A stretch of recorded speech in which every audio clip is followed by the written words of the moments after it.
Ladies and gentlemen, are you ready?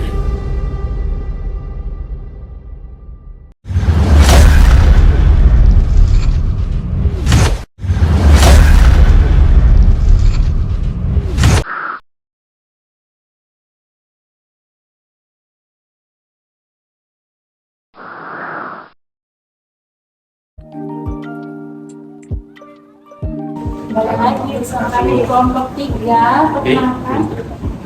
Itu kamu kedengeran? Itu kan tes. Oh,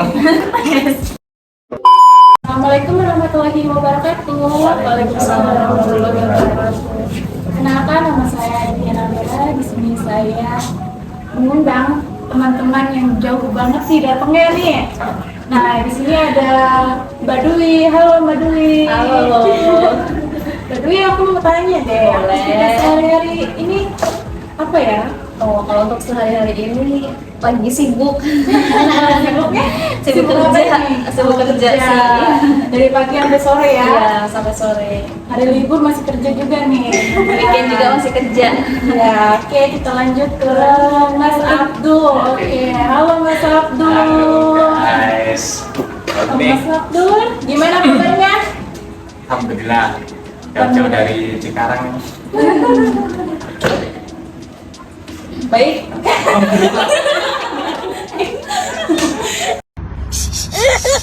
Oke, aktivitas sehari-hari Mas Abdul ngapain nih Ya, hari libur? biasa lah kita mah mulai ya. Kalau mulai Sabtu itu ya libur kan, gabut ya kan di rumah.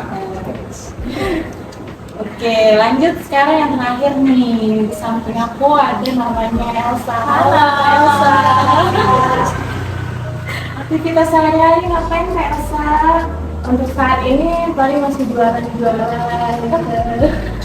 Jualan apa tuh kalau boleh tahu? jualan makanan frozen food kayak bakso aji gitu. Siapa tahu teman-teman tahu. Boleh tuh, boleh tuh buat teman-teman nih yang mau order ke Kak Bisa Elsa. nih. Bisa. Nanti kita kirim di website di bawah. Nanti link Shopee-nya ya. Iya. Dikirimin. Oke, terima kasih untuk teman-teman yang udah hadir pada hari ini. Lanjut ke acara kita selanjutnya, itu materi Pertamina. Teman-teman kan ini udah tahu ya, PT Pertamina adalah sebuah badan usaha milik negara Indonesia yang bergerak di bidang penambangan minyak bumi atau gas ya. Pertamina ini memonopoli pendirian SPBU yang di Indonesia, tetapi monopoli tersebut telah dihapus oleh pemerintah Indonesia pada tahun 2001. Nah, untuk salah satu pertanyaan dari saya nih untuk Mas Abdul ya. Kemarin kan terdengar dengan isu-isu harga Pertamina bisa naik lagi. Nah, di mana dalam beberapa hari yang lalu Menteri BUMN Bapak Erick Thohir sudah mengumumkan jika Pertamax turun di harga 12.800. Bagaimana pendapat Mas Abdul? Oke, terima kasih. Kalau menurut saya tentang berita kemarin, berdasarkan data yang saya lihat ya, itu Pertamina meminta kepada masyarakat mewaspadai pergerakan harga minyak dunia. Yang dampaknya itu terhadap bahan bakar minyak dunia di dalam negeri. Dalam paparan yang disampaikan oleh Pak Erick Thohir kemarin, dijelaskan turunnya harga Pertamax belum lama ini sudah turun ke level 12.800 ya per liter. Itu untuk Pertamax. Akan tetapi tidak menjadi jaminan harga tersebut akan terus turun atau bahkan bisa naik kembali berdasarkan harga minyak mentah. Oke, ini pendapat dari Mas Abdul. Untuk selanjutnya pendapat dari Mbak Elsa ya. Coba saya mau bertanya tentang apa benar Bapak Menteri ESDM Bapak Arief Tasrif oh iya, mohon maaf, Tasrif belum lama ini memberikan usul terkait kriteria kendaraan layak mengkonsumsi BBM subsidi pertalite.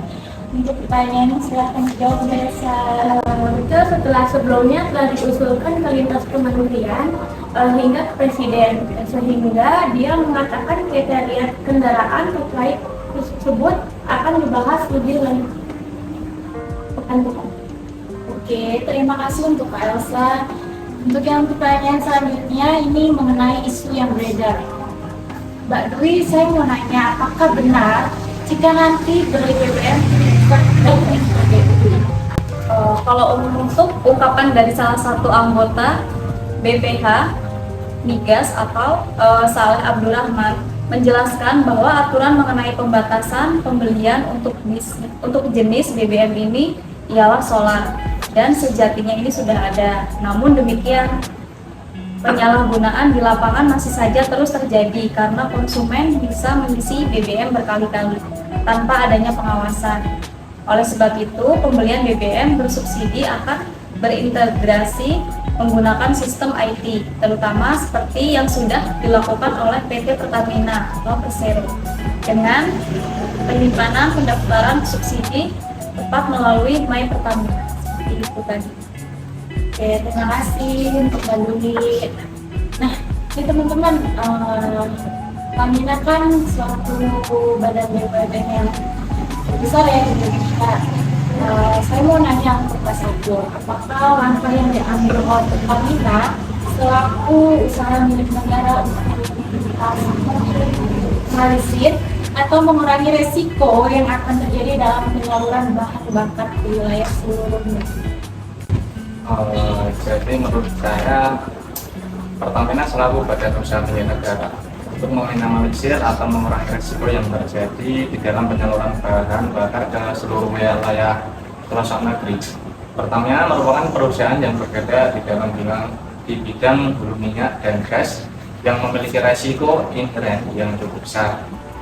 Perusahaan Pertamina ini berkomitmen untuk melakukan pengelolaan risiko secara efektif dan efisien, baik dari aktivitas ongoing bisnis maupun aktivitas bisnis development. Adapun pelaksanaan manajemen risiko di perusahaan tersebut bertujuan pula untuk mendukung tercapainya tata kelola perusahaan sesuai dengan keputusan Menteri BUMN tentang penerapan praktik good corporate governance pada badan usaha milik negara. Mungkin menurut saya seperti itu. Kalau menurut Mas Abdul, pemerintah ini sudah melakukan tugasnya dengan baik atau belum?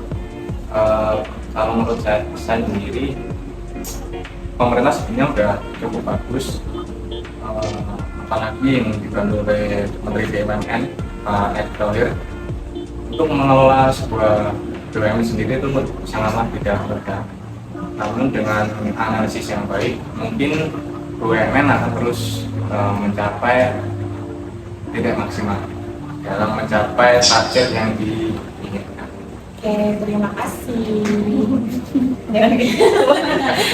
Nggak usah dipakai itunya. Oke, selanjutnya, apakah kondisi saat kenaikan BBM yang Anda rasakan sama dengan dirasakan tahun sebelumnya? Dilemanya seperti apa, Mbak Elsa? Menurut saya mungkin ini bukan hal yang baru dan sulit pernah terjadi di negara kita, karena dengan sebelumnya pada masa jabatan kepresidenan dari Bapak Susilo Bambang Yudhoyono, semuanya juga ada masalah kenaikan BBM bersubsidi. Kemudian solusinya ada dua, yaitu kenaikan BBM dan bagaimana upaya mengurangi konsumsi BBM. Hanya itu yang bisa dijalankan. Oke, terima kasih Elsa. Berkaitan dengan kenaikan BBM ya, ataupun membludaknya anggaran negara ini, karena BBM sebenarnya udah masalah terjadi itu udah lama ya, sejak lama. Nah, lantas kenapa tidak dipatok harganya sejak dulu sehingga tidak ada perubahan yang signifikan setiap tahunnya? Bagaimana pendapat dari Mbak Dwi ya? Itu pertanyaan yang saya paparkan. Boleh. Untuk sebenarnya sih sudah ada solusi. Bagus pada awal Pak Jokowi dengan Pak Yusuf Kala di tahun periode pertama Pak Jokowi, yaitu ada Perpres waktu mengenai kedua kalinya pada tahun 2015, yaitu patok subsidi yang dipatok 1.000 per liter. Jadi turun naik harga, subsidinya dipatok, bukan harganya semuanya itu masih pada saat Yusuf Kala jalani, jadi meringankan dan itu sudah disetujui bersama DPR. Jadi itu menurut saya jalan yang baik, namun kenaikan harga BBM karena memang harga dunia memang sangat tinggi, tapi pernah menjadi waktu zamannya SBY juga per 100 juga. Waktu itu dolar sekitar 9.000. Jika tidak sekarang, 2 kali harga naik. Minyak dunia naik terus, dolar naik menjadi 660%. Cukup grogi ya ternyata. Panjang. Kebutuhan BBM itu masih impor, malah 75%. Masih impor, pengaruh dolar sangat tinggi. Seperti itu, Kak. Iya. Nah, biasanya kenaikan atau turunnya harga BBM ini berkaitan dengan politik, Pak. Sangat panas ya dengan membahas politik. Pada saat Pak Jokowi mengambil keputusan untuk menaikkan BBM di awal kepemimpinannya di Indonesia, beliau yakin bahwa itu adalah keputusan populis atau beliau berani untuk mengambil dan sekarang sudah tidak ada beban begitu. Bagaimana yang seharusnya dilakukan oleh pemerintah? Mungkin Mas Abdul atau Mas Abdul Gimana tadi pertanyaan Mbak? Mau diulang? Kurang jelas ya. Jadi gimana biasanya kenaikan BBM? Iya, kenaikan BBM yang berkaitan dengan politik. Nah, pada masa kepemimpinan Pak Jokowi di awal tahun kepemimpinan Pak Jokowi, pendapat Mas?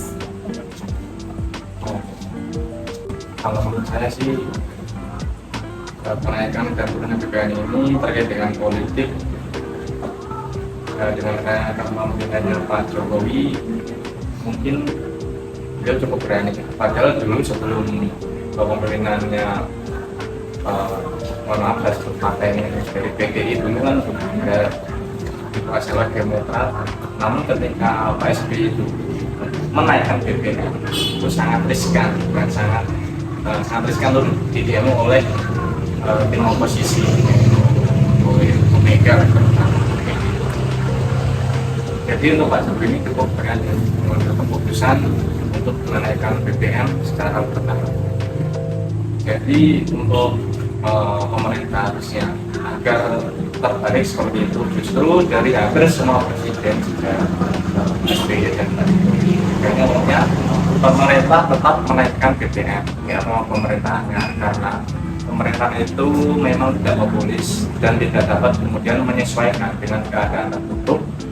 Dan jangan lupa kalau tidak dinaikkan dua bidangnya, yaitu tidak dinaikkan suatu inflasi di suatu negara tersebut, tapi anggaran efektif ketika APBN setengah sulit dan kesulitan itu akan ditanggung oleh pembangunan, karena anggaran pembangunan yang dapat mudah diatur kalau anggaran rutin gaji atau belanja, kesehatan, pendidikan, dan sebagainya.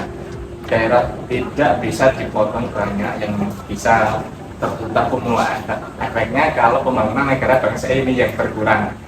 Jadi di akhir masa jabatan mungkin agak sulit untuk meyakinkan. Mudah-mudahan dengan waktu yang singkat ini, karena pemerintah sudah mengumumkan tentang jumlah bantuan sosial yang akan ditambahkan, berarti agenda untuk menaikkan mungkin akan segera direvisi oleh pemerintah. Oke, nah terkait dengan bansos nih, baru saja dirilis hari ini bahwa pemerintah akan memberikan bansos sebesar 2,47 triliun. Sekarang ini mungkin menjadi pertanyaan juga bagi masyarakat tidak mampu menambahkan subsidi karena anggaran sudah terlalu membludak. Tapi kita bersedia memberikan bansos. Apakah ini tidak menambah beban APBN lagi?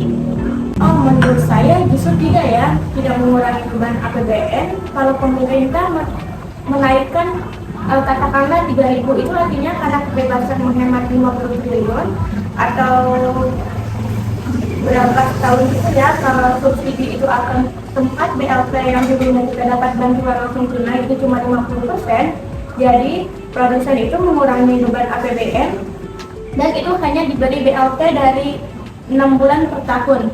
Jadi produsen untuk mengurangi beban APBN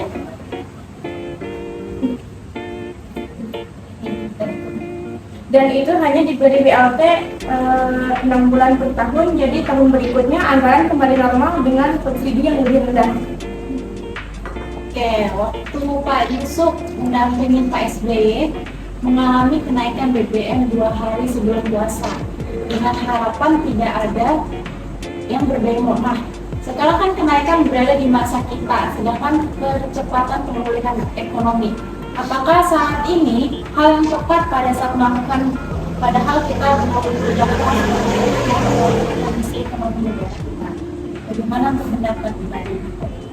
Itu terjadi ya sebelum puasa hari Jumat. Jadi Sabtu tidak demo dan Yusuf Kala dengan Jokowi membagikan BLT sekaligus dibagikan bersama naik pompa bensin, dinaikkan PLTD di 8 kota, namun memakan waktu 2 bulan. Untuk seluruh Indonesia terbagi BLT dan tidak demo sama sekali karena rakyat